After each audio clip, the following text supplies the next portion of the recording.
छत्तीसगढ़ विज्ञान महासभा जिला जगदलपुर इकाई में उपस्थित जिलाध्यक्ष श्री मनीष श्रीवास्तव सर,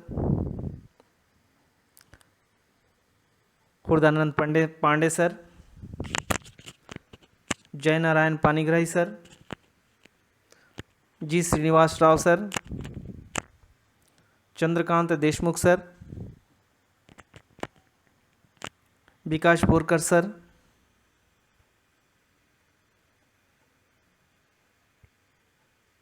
सचिन सर, समस्त बच्चे,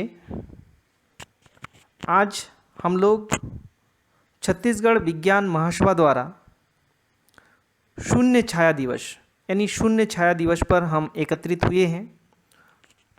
आज के जो कार्यक्रम है वो शून्य छाया दिवस पर आधारित है। तो चलिए शून्य छाया दिवस क्या होता है उस पर हम थोड़ा सा चर्चा करें।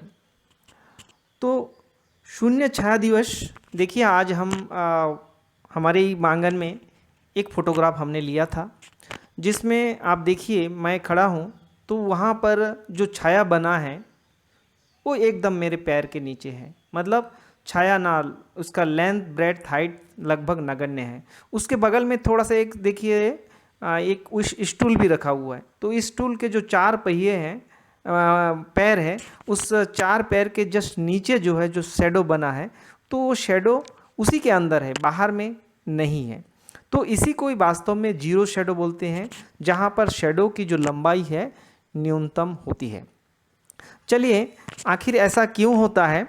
शून्य छाया दिवस के अक्सर लोग सोचते हैं कि हर दिन दोपहर के में ठीक सूर्य जो है सिर के ऊपर आ जाता है और हमारी छाया की लंबाई शून्य हो जाती है, पर यह सच नहीं है। ऐसा साल में केवल 2 दिन आता है, 2 दिन होता है ऐसा, वह भी तब जब आप कर्क रेखा और मकर रेखा के बीच में कहीं रहते हैं।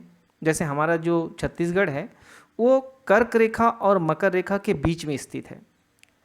तो हमारी छाया की लंबाई क्षितिज से सूर्य की ऊंचाई पर निर्भर करती है। उसकी पोजीशन जो है, सूर्य के जो पोजीशन है और अर्थ के रेस्पेक्ट में, हमारे छत्तीसगढ़ के रेस्पेक्ट में जो सन की पोजीशन है उस पर निर्भर करती है।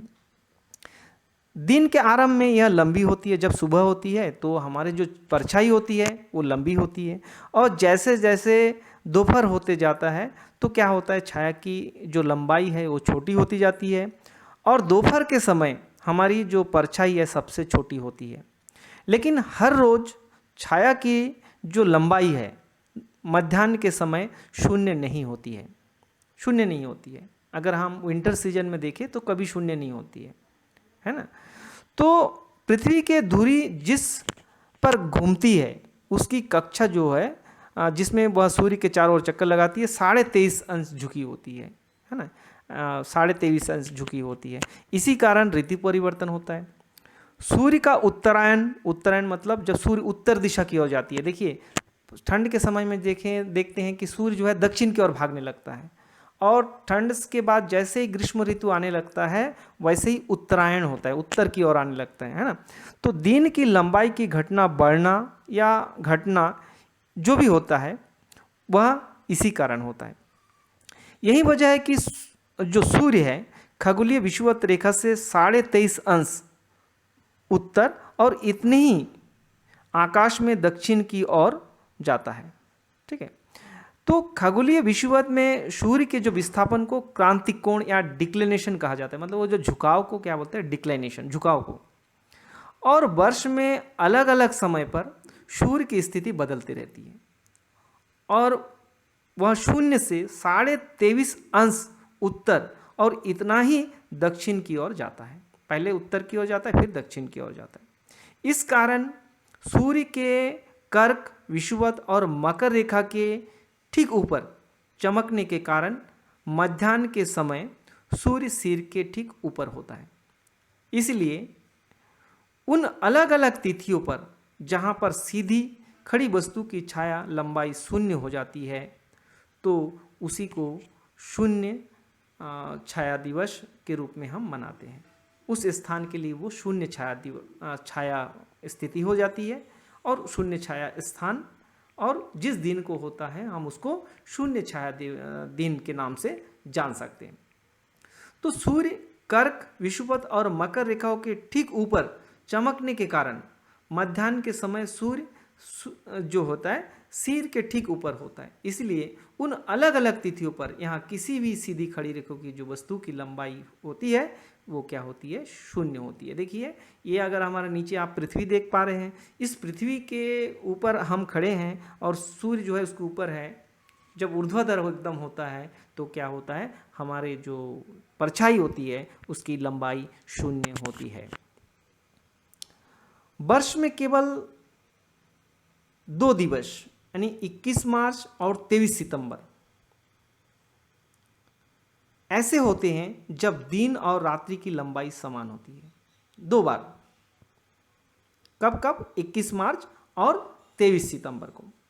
और ग्रीष्म के जो ऋतु होती है इसमें क्या होता है, 21 जून को कर्क रेखा के ठीक ऊपर चमकीला है और क्रमशः जो है दक्षिण की ओर बढ़ते हुए 22 दिसंबर को मकर रेखा की ओर आ जाता है।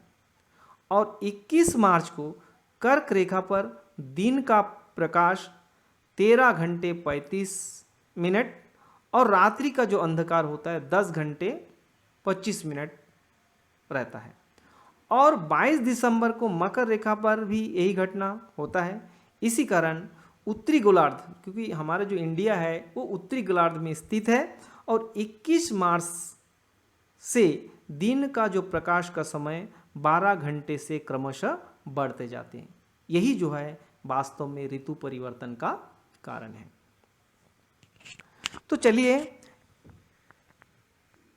अगर हम शैडो की बात करें, देखिए जब सूर्य जो है इस बाएं साइड में होती है, बाएं साइड में है, जब सूर्य बाएं साइड में है तो ये ऊपर की ओर होती है। जब यहाँ पर सूर्य है ना, और जब सूर्य यहाँ पर है, जब यहाँ पर सूर्य होती है तो मान लीजिए यहाँ पर सूर्य है और यहाँ पर कोई वस्तु है तो उसकी परछाई जो है इतना दूर बन सकता है। लेकिन जब सूर्य यहाँ पर है, वस्तु यहाँ पर सूर्य है, तो परछाई क्या हो गई, छोटी सी होती जाती है।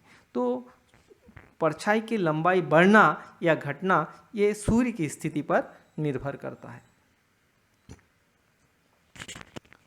अब बात आती है कि जब इस प्रकार की सिचुएशन आती है, अगर हम एक गोला बना ले तो देखिए यहाँ पर एक चित्र में हमने बताने की कोशिश किया है कि किस प्रकार जब सब लोग खड़े हैं, देखिए किसी का छाया कहीं पर भी नहीं बना, सब के सब नीचे के नीचे बनता है। उसी के मतलब पैर के नीचे सबका क्या बनता है, शैडो बनता है।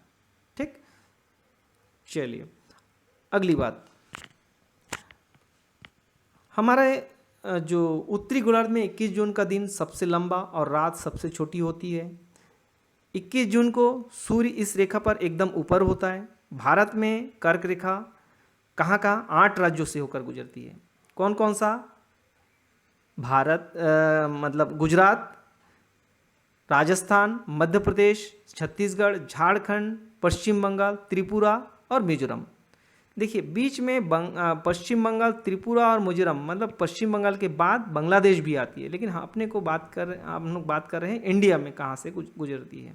तो हमारे 8 राज्य, और इन 8 राज्यों के बीच में कौन आ रही है, बांग्लादेश, तो वहाँ से भी गुजरती है।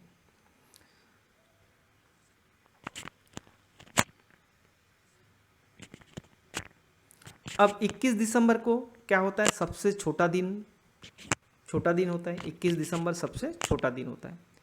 विज्ञान के भाषा में इसे हम जिसमें दिन और रात बराबर होते हैं उसको क्या कहते हैं, इक्विनोक्स। इक्विनोक्स का मतलब होता है इक्वल डे एंड नाइट। जब 12 घंटे का दिन 12 घंटे का रात होता है तो हम इक्विनोक्स के नाम से जानते हैं।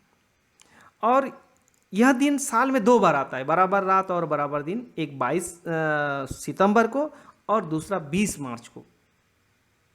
जब क्या होता है, 12 घंटे का दिन और 12 घंटे का रात होती है।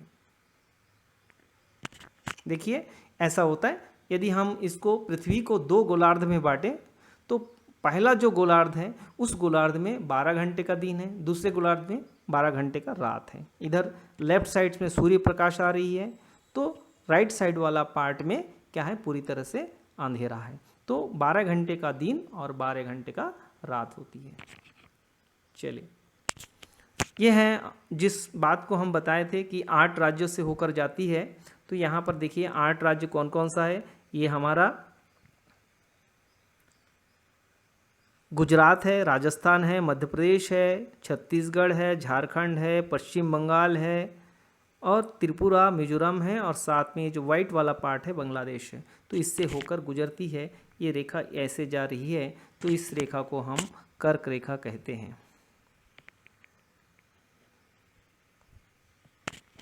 अब देखिए अलग अलग सिचुएशन में जो है जो पृथ्वी है उसका जो लोकेशन है, देखिए अगर हमारे ये पृथ्वी है, हम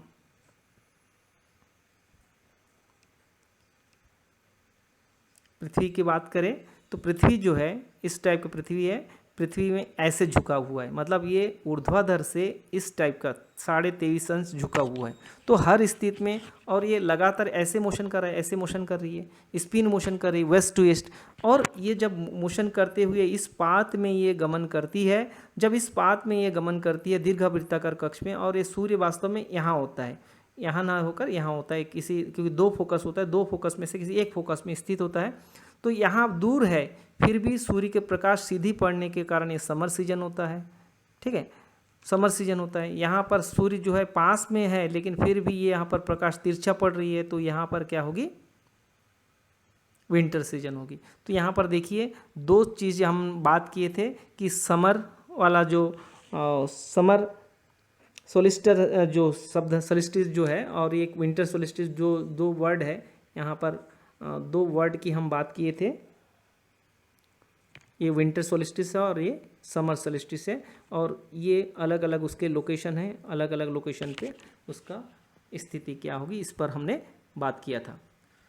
ठीक है, चलिए अब यहाँ पर भी हम वही चीज़ दिखाने की कोशिश की है कि ये जो 23.5 अंश झुका हुआ है, तो यहाँ पर झुका होने पर देखिए सूर्य की रोशनी कैसे पड़ रही है। यहाँ राइट साइड में जब यहाँ पर होती है तो सूर्य की रोशनी कैसी होती है ना। तो 2 लोकेशन है, देखिए यहाँ पर सूर्य जो है 2 जगह पर लंबवत पड़ रही है। जब यहाँ पर भी है तो लंबवत पड़ रही है, यहाँ पर भी लंबवत पड़ रही है। तो मतलब यहाँ पर भी 12-12 घंटे का दिन होगी, यहाँ पर भी 12-12 घंटे का दिन होगी। तो यहाँ पर जो सितंबर वाला महीना में जब होती है तो क्या होता है कि उस समय हो सकता है बदली हो और अनुभव अपने को नहीं हो पाता है, लेकिन वास्तव में 2 बार जो होता है इस पोजीशन में और इस पोजीशन में क्या होता है, दिन और रात दोनों क्या होती है, बराबर होती है। यहाँ के बाद जो है दिन जो है छोटे होने लगते हैं, यहाँ के बाद दिन बड़े होने लगते हैं, बड़े होकर के यहाँ पर जाके ऐसे करके एक बार बड़ा होना, छोटा होना, इस प्रकार ऋतु परिवर्तन होते रहता है। ठीक, ये हमारा ग्लोब है ना। तो वर्ष में 2 बार 21 मार्च और 23 सितंबर ऐसे दिन है जब दिन और रात्रि की लंबाई बराबर होती है ना। ये चीज़ हमने डिस्कस किया था। अब यहाँ पर वही चीज़ इसको एक कलरफुल डायग्राम के माध्यम से समझाने की कोशिश हम कर रहे हैं। तो देखिए ये जो है वर्टिकल एक्सिस है, अगर ये वर्टिकल एक्सिस है तो ये वर्टिकल एक्सिस है, और ये जो एक्सिस ऑफ रोटेशन है ये 23.5 अंश झुका हुआ है। जब यहाँ पर है तब देखिए अलग अलग सिचुएशन में इसके जो झुकाव है वर्टिकल एक्सिस से अलग अलग है। तो हर सिचुएशन में उसके जो एक्सिस ऑफ जो इंक्लाइनेशन है वो अलग अलग होने के कारण जो है सूर्य की रोशनी अलग अलग जगह पर अलग अलग स्थिति में पड़ती है ना। तो इसीलिए क्या होती है, कहीं दिन तो कहीं रात, और रात की लंबाई कहीं ज़्यादा कहीं कम। जब यहाँ पर इस सिचुएशन में जब यहाँ पर हमारा अर्थ होता है तो जो दक्षिणी गोलार्ध है, तो दक्षिणी गोलार्ध में 6 महीने का क्या होता है, रात होता है, और 6 महीने का दिन होता है। ठीक है, यहाँ पर 6 महीने का दिन होता है। और जब यहाँ पर होता है, देखिए जब यहाँ पर होता है, अगर हम इस लोकेशन की बात करें तो इस पाथ में 6 महीने का, यहाँ क्योंकि नॉर्थ पोल इधर है, साउथ पोल नीचे है, तो नॉर्थ पोल पर 6 महीना क्या हो जाएगी, रात हो जाएगी। मतलब यहाँ से यहाँ तक क्या है 6 महीना, और यहाँ से यहाँ तक 6 महीना। तो ऊपर का जो 6 महीना उसमें उत्तरी गोलार्ध में क्या है, सूर्य की रोशनी नहीं पड़ती है, इसलिए 6 महीना रात होती है और 6 महीना दिन। और जबकि जब यहाँ पर होगी तो क्या होगी, क्योंकि साउथ पोल अब इधर रह गया, नॉर्थ पोल ऊपर है, तो नॉर्थ पोल में 6 महीने का दिन और साउथ पोल में 6 महीने की रात होती है। ये है सूर्य की रोशनी। देखिए ये हेमिस्फीयर है, ये 2 पार्ट में हम बांट दिए। अगर हम इसको 2 पार्ट में बांट दिए, ये 2 पार्ट में, तो ये वाला पार्ट में सूर्य का रोशनी पड़ रही है। मतलब 12 घंटा ये वाला पार्ट में रोशनी रहेगी और 12 घंटा ये वाला पार्ट में अंधेरा रहेगी, है ना। तो इस प्रकार जो है 12 घंटे का दिन और 12 घंटे का रात होती है। ठीक, तो इंटर सोलिस्टिस कब, 21 दिसंबर को साल में सबसे छोटा दिन होता है और लंबी रात होती है। खगोलीय घटना को इसे विंटर सोलिस्टिस कहा जाता है। सूर्य इस दिन कर्क रेखा से मकर रेखा की तरफ उत्तरायण से दक्षिणायन की ओर प्रवेश करती है। इस चीज़ को आपको याद रखना है। ठीक, तो और भारत में 21 जून साल का सबसे बड़ा दिन होता है। सूर्य जो है पृथ्वी के उत्तरी गोलार्ध के लंबवत होता है, जिसके कारण सूर्य की किरणें भारत के मध्य से होकर गुजरने वाली कर्क रेखा पर सीधी पड़ती है, जिससे सूर्य की किरणें अन्य दिन के मुकाबले इस दिन ज़्यादा समय तक धरती पर रहती है, जिसके कारण साल का ये दिन सबसे बड़ा दिन होता है। और इस दिन रात छोटी होती है और इसी को क्या कहते हैं, समर सोलिस्टिस। समर सोलिस्टिस क्या है, जब दिन बड़ा और रात छोटा। और विंटर सोलिस्टिस में जस्ट इसका उल्टा होता है।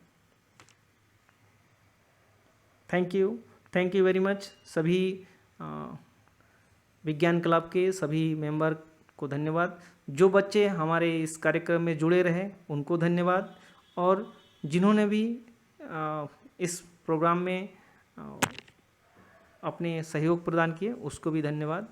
ठीक है, आगे की जो कार्यक्रम है मैं मनीष सर से निवेदन करूंगा कि आगे के कार्यक्रम का संचालन करेंगे। Thank you very much.